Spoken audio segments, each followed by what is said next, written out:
عمل کرے ولا یشرک بربہ احدا اور کسی کے ساتھ شریک نہ ٹھہرائے۔ تو معلوم یہ ہوا، ہم نے آپ کو کئی ہفتہ بتا چکا ہوں کہ انسان اللہ رب العزت نے جو زندگی اور موت کا جو نظام بنایا ہے وہ اس لیے بنایا ہے تاکہ وہ امتحان لے کون بہتر عمل کر کے آتا ہے۔ تو مرنا تو سب کو ہے، لیکن جو لوگ ایمان والے ہوتے ہیں، حضور اکرم صلی اللہ علیہ وسلم کی سیرت کے مطابق زندگی گزارتے ہیں اور جو یہ چاہتے ہیں کہ ہم اللہ سے ملاقات کریں، تو اللہ رب العزت فرماتے ہیں تو اسے چاہیے کہ نیک اعمال کرے۔ کیوں؟ حدیث میں ہے کما تعیشون تموتون، جس طرح تم زندگی گزارو گے موت بھی اسی حالت میں آئے گی۔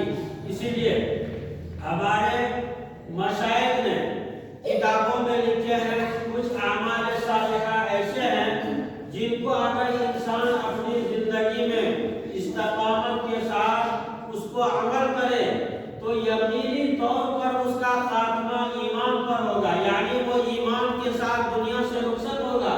جب ایمان کے ساتھ دنیا سے رخصت ہوا، سمجھیے کہ اس کے لیے جنت کو اللہ واجب کر دیتے ہیں۔ تو اسی لیے ہے سب سے پہلی چیز بتائی گئی ہے کہ نظر کی حفاظت۔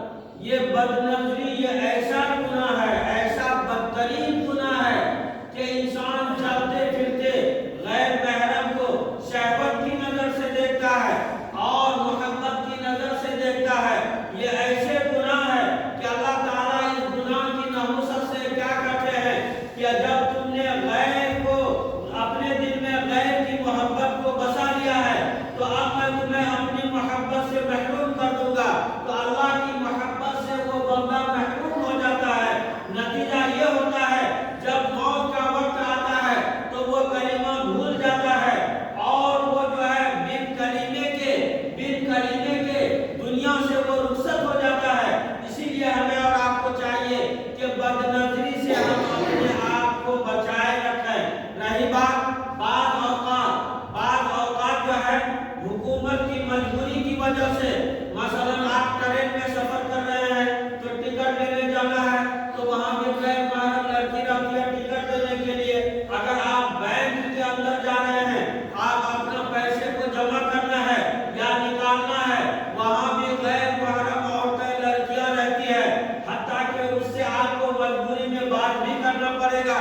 تو ایسے موقع پر ہمارے مشائخ نے یہ لکھے ہیں جب آپ کے پاس ایسی مجبوری آ گئی ہو کہ ان سے بات کے بغیر چارہ نہیں چلے گا، تب آپ اپنے دل میں یہ سمجھو کہ یہ میری اپنی بہن ہے۔ جب آپ جو ہے اس کو اپنی بہن آپ تسلیم کر لیں گے، پھر شیطان کا داؤ نہیں چلے گا، کیونکہ کوئی بھی انسان اپنی بہن کے بارے میں غلط کبھی نہیں سوچتا ہے۔ تو میں عرض یہ کر رہا ہوں کہ یہ بد نظری جو ہے یہ ایسا بدترین گناہ ہے کہ انسان جو ہے موت کے وقت جو ہے ایمان سے محروم ہو جاتا ہے، کلمہ اس کو یاد نہیں رہتا ہے۔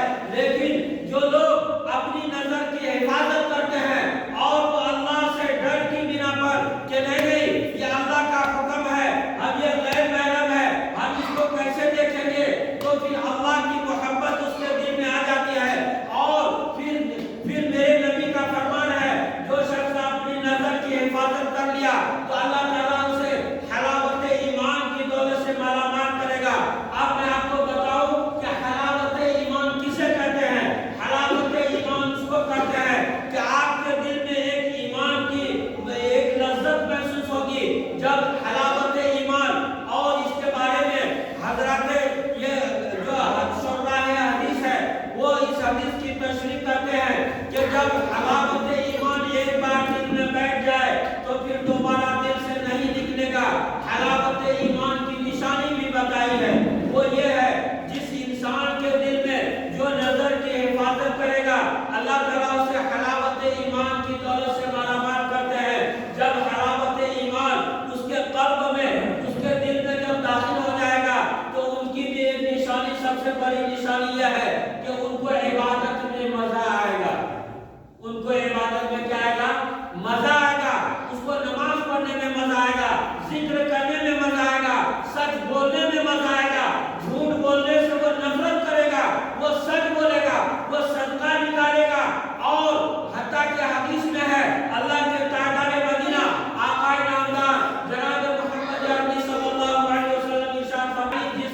مچھلی جس طرح مچھلی جو ہے پانی میں رہتا ہے، اسی طرح کل مومن فی المسجد، اسی طرح مسلمان جو ہے ایمان والا ہے اس کو بھی مسجد میں مزہ آتا ہے۔ جس طرح مچھلی بن پانی کے زندہ نہیں رہ سکتی ہے، اسی طرح جس کے اندر حلاوت ایمان دل میں آ گیا ہو اس وہ بھی بن مسجد کے، بن نماز کے، بن ذکر کا، بن سچ کا وہ زندہ نہیں رہ سکتا ہے۔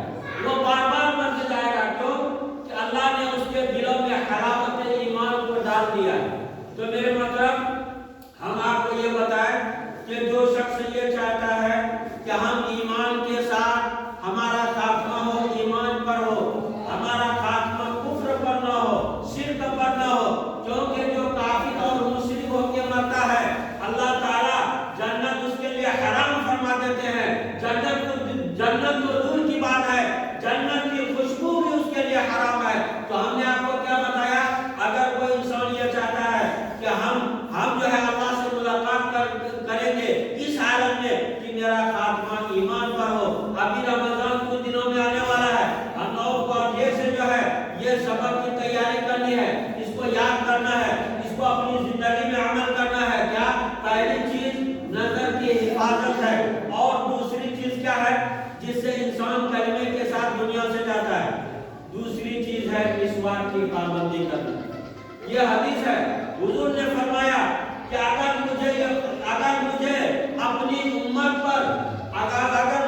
اپنی امت پر تنگی کا خوف نہ ہوتا، پریشانی کا خوف نہیں ہوتا، تو میں ہر نماز سے پہلے مسواک کو ضروری اور لازم قرار دیتا۔ مسواک ایک ایسا عمل ہے، اور آپ کو میں ایک بات بتاؤں، ایک آدمی اگر سیدھے وضو کر کے مسجد آیا ہو اور ایک آدمی اگر مسواک کر کے وضو کر کے آیا ہو تو دونوں کی نمازوں میں فرق ہے۔ جو مسواک کے بعد وضو کر کے مسجد میں آیا ہو ان کو زیادہ اجر ملے گا، اور جو انسان صرف وضو کر کے آیا ہو چونکہ مسواک چھوٹ گئی اس سے، اس لیے مسواک کرنے جو لوگ مسواک کر کے آئے ہیں ان سے اس کو کم اجر ملے گا۔ تو ہم آپ کو کیا بتائیں، جو چاہتا ہے کہ ہماری بری موت نہ ہو، ہمارا خاتمہ ایمان پر ہو، اور ہماری موت اس حالت میں ہو کہ اللہ اس کا رسول مجھ سے راضی ہو، تو اس کو سب سے پہلا کام یہ کرنا پڑے گا کہ اپنے نظر کی حفاظت کرنی پڑے گی۔ اور دوسرا کام کیا ہے، مسواک کی پابندی۔ مسواک آپ کو دیکھنے میں لگے گا کہ یہ تو چھوٹا کام ہے، لیکن تاجدار مدینہ کا انعامدار جناب محمد عربی صلی اللہ علیہ وسلم ارشاد فرماتے ہیں، جو لوگ مسواک مواظبت کے ساتھ، پابندی کے ساتھ کرتے ہیں، جب موت کا فرشتہ ان کا روح قبض کرنے آتا ہے تو ان سے پہلے شیطان پہنچ جاتا ہے تاکہ اس کو ہم گمراہ کریں، اس کو ہم کہیں موت کے وقت کہ تم یہ قرآن کا انکار کر دو، بول دو کہ نبی پر حق نہیں ہے، نبی نعوذ باللہ جھوٹے ہیں۔ وہ شیطان اس فراق میں رہتا ہے تاکہ یہ بھی کافر ہو کر کے مرے، تاکہ جہنم میں یہ بھی میرے ساتھ رہے۔ لیکن جو اگر وہ مسواک کی پابندی کے ساتھ کرتا ہے تو موت کا فرشتہ جب آتا ہے تو اپنے بغض سے شیطان کو مارتا ہے، وہ بھاگ جاتا ہے، پھر وہ فرشتہ اس آدمی کو کلمہ یاد دلاتا ہے۔ آپ یقین جانیے جب فرشتہ ہی اس کو کلمہ یاد کرائے گا اور کلمہ پڑھے گا تو وہ لازم کلمہ پڑھ کے اور ایمان کے ساتھ دنیا سے جائے گا۔ تو معلوم یہ ہوا کہ جو انسان مسواک کی پابندی کرتا ہے تو اس کا خاتمہ بھی ایمان پر ہوتا ہے۔ اور تیسرا کام یہ ہے، جو انسان چاہتا ہے کہ ہمارا خاتمہ ایمان پر ہو تو اسے چاہیے کہ ہر حال میں اللہ کا شکر ادا کرے۔ حدیث قرآن کریم کی آیت ہے، اللہ رب العزت ارشاد فرماتے ہیں، لئن شکرتم، اے میرے بندو اگر تم میری نعمتوں کا شکر ادا کرو گے تو لأزیدنکم، تو ہم تمہاری نعمتوں کو اور بڑھائیں گے، اور تمہیں مال دولت دیں گے، اور تمہارے رزق میں برکت دوں گا۔